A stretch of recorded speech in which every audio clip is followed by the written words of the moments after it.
The only other iteration of this that you're going to see as we go through the work that we have in front of us is a side-side-side triangle. This is a little bit more complicated, and it's where I see students mess up most often, but it's usually just because of careless algebra. And so if you are careful with your algebra as you go through it, you're going to be okay. The most important thing here is just to pick a side to be, or pick an angle that you're solving for.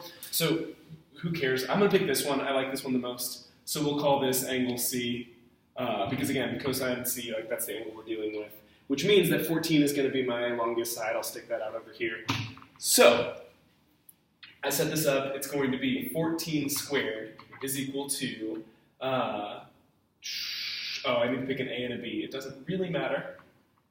A be 6 and B be 9. So 6 squared plus 9 squared minus 2 times 6 times 9 times the cosine of, and then C is the angle that I don't actually know.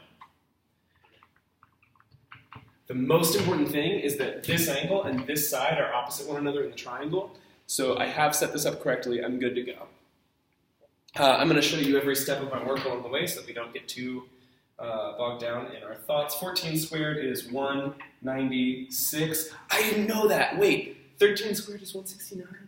And 14 squared is 196? That's some weird... Okay, all right, that's fine. 6 squared is 36, and 9 squared is 1, minus 2 times 6 times 9. I got 108 for that, times the cosine of C. And so then from here, this just involves us being really careful as we solve this. So I'm going to subtract both of these things, minus 36 minus 81. So 196 minus 36 minus 81 gives me 79 is equal to negative 108 cosine of C, whatever C is. Divide both sides here by negative 108. I have to divide because this is a coefficient. It's negative 108 times cosine of C. So I've seen folks who would try to add it over, but that wouldn't make sense because you can't undo multiplication, 108 times cosine of C, through any means other than division. You have to divide by this. So divide by negative 108 on both sides. And that's going to, on this side, reduce down to a positive 1, so I don't even need to worry about it. And on this side, 79 divided by negative 108, 79 divided by,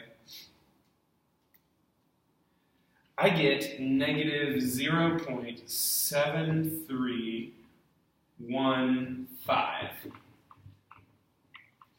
Again, this is like a 4-digit decimal. That's kind of what we expect from a sine or a cosine. So, a couple of choices. One is you can sit here and you can plug in a million different things until you find the cosine, the one that has the right cosine, or you can rely on inverse trig, which we know, and just look this up. So if I need to find an angle that has a cosine of negative 0.7315, the way that I will do that is by looking up, using arc cosine of that ratio, negative 0.7315, and that should give me my angle C.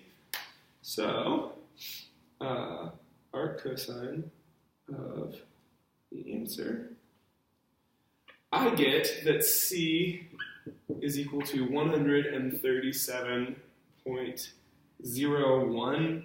I'm comfortable rounding that to 137.0. So, in this triangle, and again, visually this matches up, longest side across from something, 9 and 6 are both here and here. That matches up, and I buy into my idea that this is 137.0 degrees. All right, you've got this.